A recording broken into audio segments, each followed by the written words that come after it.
Ladies and gentlemen, welcome to Metropolis Radio. Today we are taking a look at something from Deadline. Now, I know that I'm a couple days late on it, but I think that this is still a pretty good story to report on, and that is 24. Howard Gordon on how the show's run was defined by 9/11. Now, I do want to make note that this is a pretty lengthy interview. And as a result, like normally I put the quotes up on screen for you guys to read along. I might do that. I might not. If I do that, it's not going to be for the entire time that I'm talking, because then 80% of this video would just be text on screen. But anyway, let's just get into the article. Basically, the editor's note is this is one in a series of stories tied to the 20th anniversary of 9/11. Like I said, guys, we're a few days late on it, but still, this could still be relevant. Howard Gordon was executive producer / showrunner of Fox's 24, which won an Emmy for Outstanding Drama Series in 2006. He was on 24 for its entire 2001-2010 run, and went on to co-create and executive produce Showtime's Homeland. In a conversation with Deadline, Gordon reflects on 24, which, quote, came of age in the immediate aftermath of 9/11.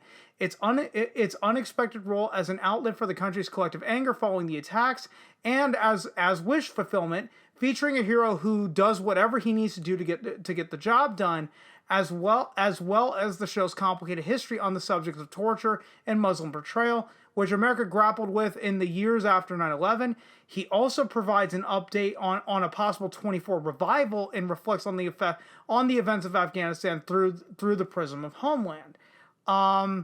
On September 11th, 2001, the new Fox drama series 24 was in the midst of filming episodes 4 to 5 of its first season.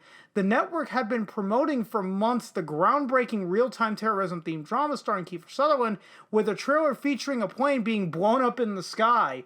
Wow, talk about really, really good timing there.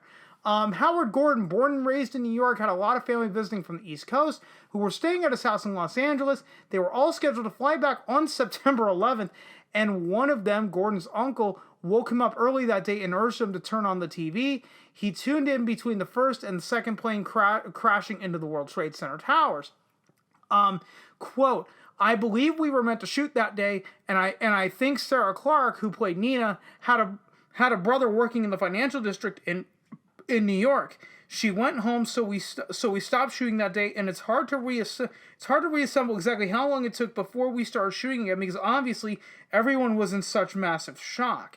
Now, I do remember, like I don't remember much about 9/11 personally, but that's also because I was in kindergarten, and I was largely shielded from that, for obvious reasons. While the memories of what exactly transpired that day have gotten fuzzy over the past 2 decades, quote, I remember the feeling very vividly, Gordon said. Absolute anger, incredulity, and shock and confusion that this could happen in Fortress America. How can this happen? Why did this happen? How did this happen? All those are questions that we wrestled with as a country and as individuals for a long time. But what was kind of amazing about it was that it would be the questions that I would ask in different forms for the next 20 years. When the initial visceral reaction to the 9/11 attack subsided, the 24 team shifted its attention to the potential impact on the fledgling series. Wow, our show is related to this in some way, particularly some of the images Gordon recalled. For instance, the plane blowing up out of the sky was a very graphic image. Again, the context very different, but nonetheless, it was an image that definitely echoed the one we were all living with on constant replay and in our heads.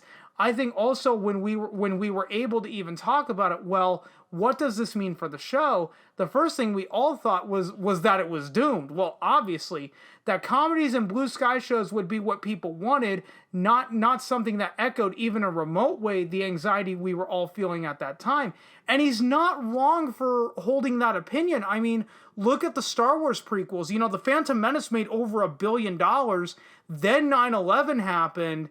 And all of a sudden, because the prequels are going more down the route of tragedies, I argue that's one of the reasons why the prequel trilogy kind of failed at the time. In fact, I don't remember who. I think it was, I think Joe Rogan credited 9/11 for the success of Fear Factor. You know, I think 9/11 was even credited for the success of Survivor at one point. And I actually remember there's another show they're not bringing up is the Amazing Race. Actually, the Amazing Race premiered on September 5th, 2001. 6 days later, 9/11 happened, but The Amazing Race still went on to be a hit show at the time. But anyway, before I tangent for too long, indeed, viewers did gravitate towards comfort food fare after the attacks, driving Friends to its biggest season ever, capped by an outstanding comedy series win. 24 was an outlier, and it took a while for the dark, intense drama to catch on. Fox at the time did seriously consider delaying the show's premiere. Ultimately, 24 debuted in October 2001 with the footage of the blown-up plane edited out. While nobody could have predicted it, the timing ended up defining the series. Quote, it turned out, I think 9/11 was the beginning of that resonance became something that I think the public watched the show through a different set of eyes than they would have had 9/11 never happened. If 24 turned out to be the right show for the right time, having Sutherland's Jack Bauer as its protagonist played a major part in that as the hero America needed in some of the country's darkest hours. Gordon joined 24, created by Joel Surnow and Bob Cochran, because he had a competing pilot and liked the ingenious conceit of the real-time drama. I also really related to Jack Bauer as a man, as a father, and as a husband. I loved his character, he said. Several months later, following 9/11, Jack Bauer took on a much bigger role that transcended television. Suddenly, we were getting to write about this character who had become America's hero, who wasn't just fighting the terrorists, but was really fighting part of. I think everybody's rage and confusion of how much our institutions had let us down and how much the law enforcement and intelligence apparatus had missed this attack, Gordon said. Jack, cut from the old school cloth of the individual rugged American hero who bucks authority and does whatever he needs to do to get the job done and doesn't throw up excuses, was part of the line of Clint Eastwood and Sylvester Stallone, Charles Bronson. It wasn't a character we'd never seen before, but it was a character we hadn't seen quite that robustly expressed on television. I think we, the writers, really got to unconsciously express our anger at the terrorists and at the bureaucracy. I think we wrote him the way people watched him, and with that kind of, I wish this guy existed. I wish I knew somebody like that who just says it like it is and is not afraid of the consequences and just to cut through the bullshit. I think in that way it was cathartic, and I think it was cathartic for the audience as well. But Jack Bauer's heroics had a dark side, as 24 also reflected the fraught issues of torture and Islamophobia in the wake of 9/11. In season 1, conceived before 9/11, the terrorist attacks were tied to Yugoslav wars with Serbian strongmen. Okay, I'm gonna mispronounce this name. Slobodan Milosevic's right-hand man as the mastermind. Season 2, which followed the attacks, featured Islamic sleeper cells. Well, of course it's going to reflect the time, but we'll get more into that by the end. It got more complicated once our bad guys were tied to Islamic terrorism, Gordon said. I think in a way it was a honeymoon, at least in our minds, and I think even in the audience's minds, that there were these bad guys who had attacked our country and had taken down the Twin Towers. And it was very much echoing the collective rage we all felt. I think we got to enjoy for a moment unconsciously, not recognizing that there were consequences to that decision, and I think those consequences became more evident when Jack would torture a suspect or someone he had gotten for information that became famously such a cultural touchstone that U.S. Supreme Court Justice Scalia invoked it in a law school thing, who's going to prosecute Jack Bauer for torture. It was, quote, this weird dance with current events and with reality that put Jack Bauer and his actions in a different context than his many spiritual predecessors, Gordon said. Look at any Clint Eastwood, or look at what Gene Hackman is doing in The French Connection. It's a narrative thing that this type of hero does, but it had never the resonance that it had after I'm going to mispronounce his name, that had after Abu Ghraib and Guantanamo started happening. The shifting perspective on Jack Bauer's go-getter persona as he became conflated with the torture debate in America or the torture issue in America, and the real-life consequences of the show's portrayal of Muslims led to changes in the 24 narrative and the show's evolution, Gordon said.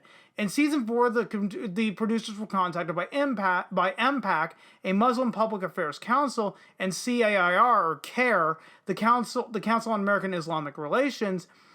We met with them through Fox, and we had some really productive and eye-opening conversations where we recognized that it wasn't as simple as this is just a TV show, Gordon said. There are real consequences to real American citizens who are Muslim, who are potentially adding to the xenophobia.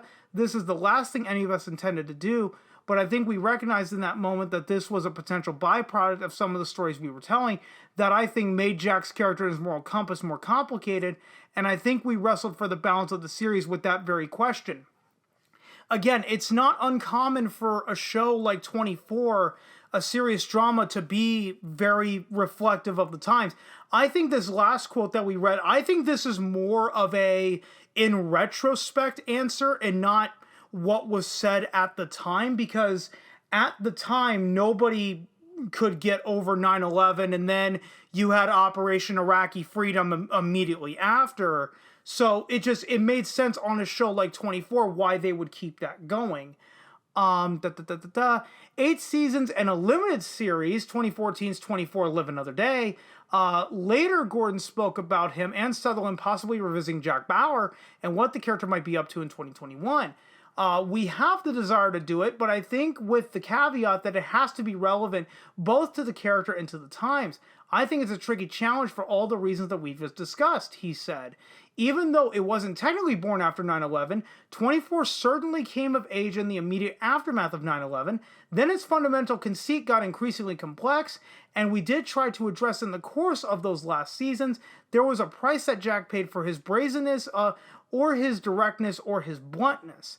Fox Entertainment President Michael Thorne told Deadline this week that there are quote active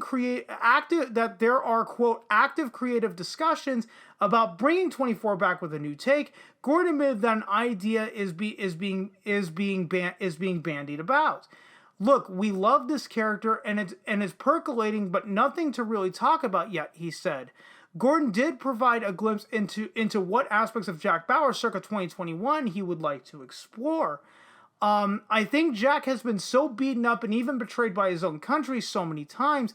I think as an investigation of what it means to be American, Jack is a really interesting character to ask that question, he said.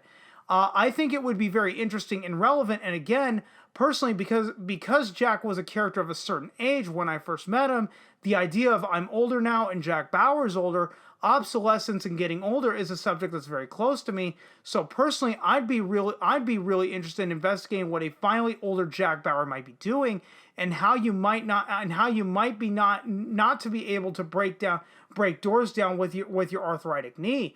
Kiefer and I talk gingerly around it, but both of us have real fondness and real nostalgia for both the show and for the character and for the experience.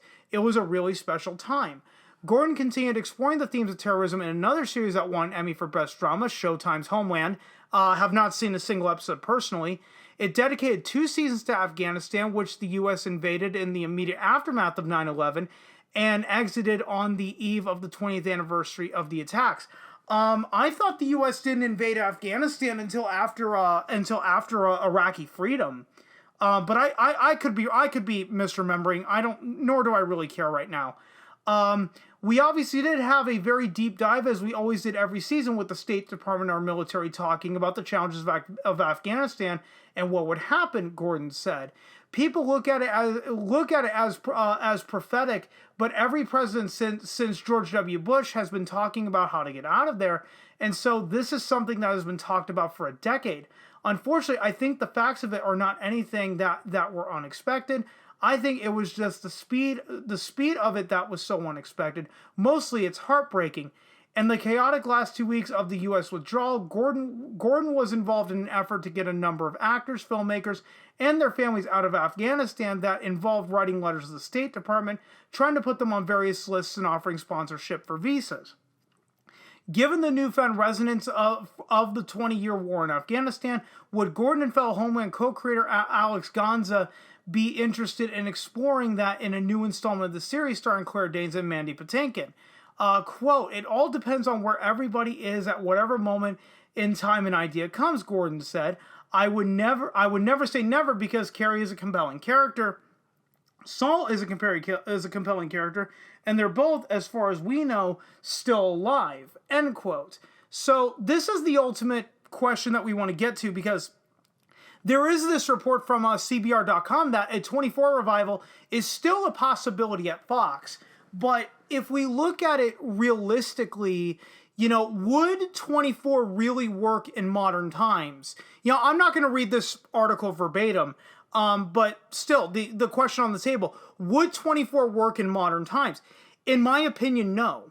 I personally believe that 24 really benefited from just being in the right place at the right time. And nothing more to it. I mean, sure, to go for 8 seasons and to maintain an audience, you had to have something there.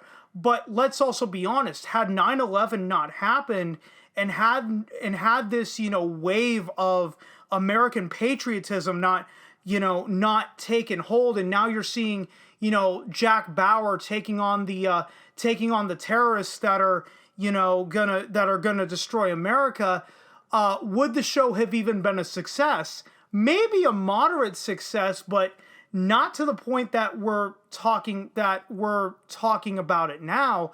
I think everything has a time and place, and simply with 24, especially if you're trying to bring it back in 2021, I don't think it's the time nor the place. And I think, and another reason why I don't think so is because every single show nowadays has to be serialized. For 24, the reason I never watched a single episode of 24 is, to me, it felt so much like a gimmick. That every episode you were watching an hour of an active investigation. Basically, we're examining Jack Bauer's shitty day. You think you had shit days? Well, you've had nothing compared to Jack Bauer. Come watch the new episode of 24. And if shows like 24 want to stand apart, I think shows have to be more episodic now rather than be more serialized. Do I think 24 can work? Yes, but I don't think it can work the way that it did back, 20 years ago, where they could have a 24 episode season. 24, what was that miniseries? Fuck, I just said it. And I cannot think of it to save my life. Is it like Live Another Day or something like that? I don't remember. I know I just said it, and it's slipping my fucking mind. But I do know that miniseries was only 12 episodes long, and I think that's the better approach. But I also understand why some people are going to go, well, that's not 24 because, we're watching 1 hour of an active investigation and it's meant to take place over the span of 24 hours. Now you want to cut it from 24 to 12. I understand why fans may be pissed. So now I think 24 is in a real dilly of a pickle. Not only do you not have the benefit of 9/11, you can't piggyback off of that national tragedy anymore, but you have all these shows that are super serialized that, does someone who has never seen a single episode of 24 want to even get into a show like 24, knowing how serialized it is, if they're watching, 2 or 3 serialized shows right now? And guys, that's pretty much all I've got for you. I've dragged this out for as long as it needs to be. If you stuck around this long, thanks so much for doing so. And if you guys have been following me long enough, I'm terrible at ending these videos, so I will just see you guys next time.